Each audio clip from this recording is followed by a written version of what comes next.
famous Bollywood heroine. You want to sleep with her? असना अरे रहने दे, ठरक की भाषा सब जगह कॉमन होती है।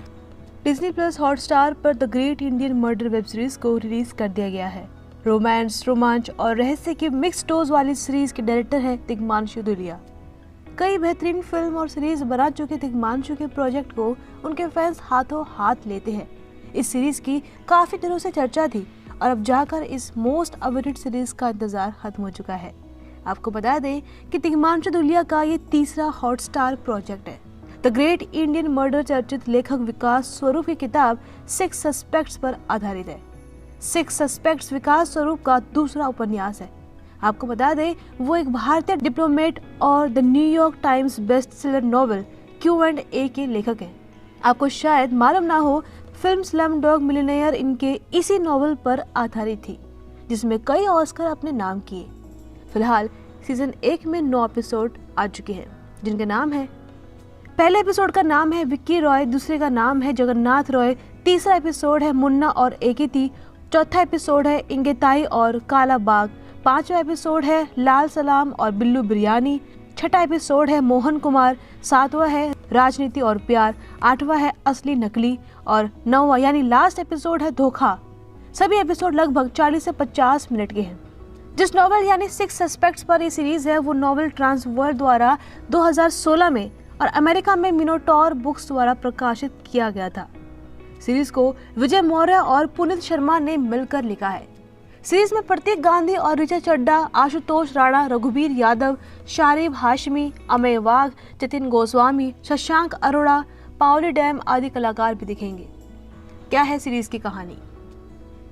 वेब सीरीज की शुरुआत एक बड़ी कंपनी के मालिक और छत्तीसगढ़ के गृह मंत्री के बेटे विक्की की हत्या से होती है। गृह मंत्री का बेटा विक्की 2 आदिवासी लड़कियों के रेप और हत्या केस में रिहाई मिलने की खुशी मना रहा होता है। उसी दौरान उसका मर्डर कर दिया जाता है। इस मर्डर केस की जांच सीबीआई अफसर और डीसीपी करते हैं। सुपरस्टार प्रतीक गांधी इस सीरीज के माध्यम से एक बार फिर लौट आए हैं। इससे पहले स्कैम में उनके किरदार को बहुत सराहा गया था। इस सीरीज में वो सीबीआई अफसर सूरज यादव के रूप में दिखने वाले हैं। उनके साथ ऋचा चड्ढा भी डीसीपी सुधा भारद्वाज के रूप में है। दोनों मिलकर छत्तीसगढ़ के गृह मंत्री के उस बेटे की हत्या का केस सुलझाने निकले हैं, जिसे 2 आदिवासी किशोरियों के बलात्कार और हत्या के केस में मिली रिहाई की पार्टी में कोई मार देता है। मामला संगीन है, हालत गंभीर है और हत्या के सिरे आदिवासियों के बीच सक्रिय नक्सलियों से लेकर बॉलीवुड तक फैले नजर आते हैं। विक्की राय को उस पार्टी में मार दिया गया है जिसे वह अपने बरी होने का जश्न मनाने के लिए कर रहा था। पुलिस ने बंदूक के साथ 6 मेहमानों को अपने कब्जे में ले लिया, जिनमें एक होता है भ्रष्ट नौकरशाह जो महात्मा गांधी बनने का दावा करता है। दूसरा होता है एक अमेरिकी पर्यटक जो एक भारतीय अभिनेत्री के साथ फ्लॉटिंग में इन्वॉल्व था। तीसरा है एक ट्राइबल आदमी जो एक पवित्र पत्थर को पुनर्प्राप्त करने के लिए खोज में लगा था। और चौथा है Bollywood sex symbol with a guilty secret. पांचवा होता है a mobile phone thief who dreams big और छठा सस्पेक्ट है एन एम्बिशियस पॉलिटिशियन। अब पूरी सीरीज इसी पर बेस्ड है कि इन सस्पेक्ट में से कौन है वो जिसने मर्डर को अंजाम दिया है। इन 6 में वो है भी या नहीं, यही सब आपको सीरीज में देखने को मिलने वाला है। ये सीरीज इन 6 सस्पेक्ट के जीवन और उद्देश्य को उजागर करता है। ये शो एक हाई प्रोफाइल मामले के पीछे की राजनीति और भ्रष्टाचार को दिखाता है। हर किरदार ने अपनी भूमिका बखूबी निभाई, खासकर प्रतीक गांधी ने। जिस तरह से प्रतीक गांधी चलता है, लोगों के जहन में एक मजबूत छाप छोड़ता है। सीरीज में ऑलमोस्ट सभी कलाकारों की डायलॉग डिलीवरी शानदार है। हद से अधिक डायलॉग्स की भरमार नहीं है, लेकिन जितना जरूरी है उतना ही डायलॉग्स हर कैरेक्टर को दिए गए हैं। अभिनय की बात करें तो आशुतोष राणा हमेशा की तरह अद्भुत है।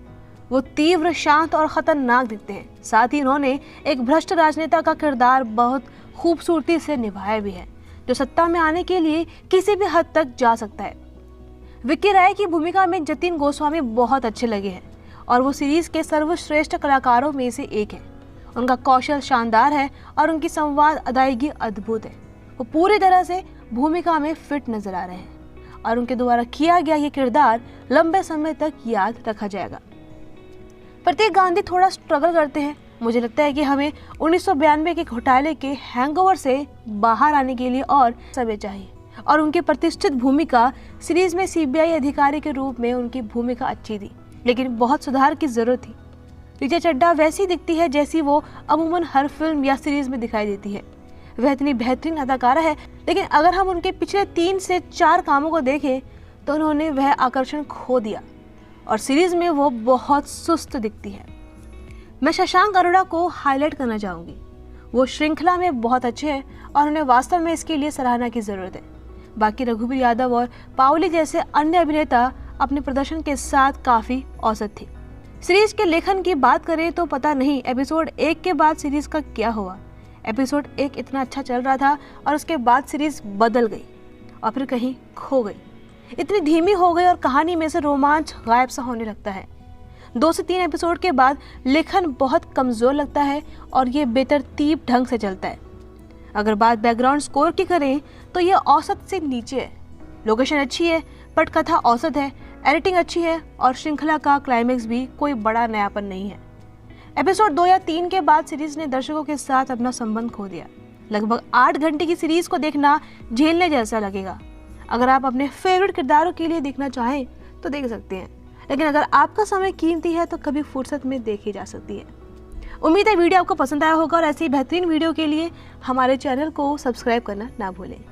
धन्यवाद।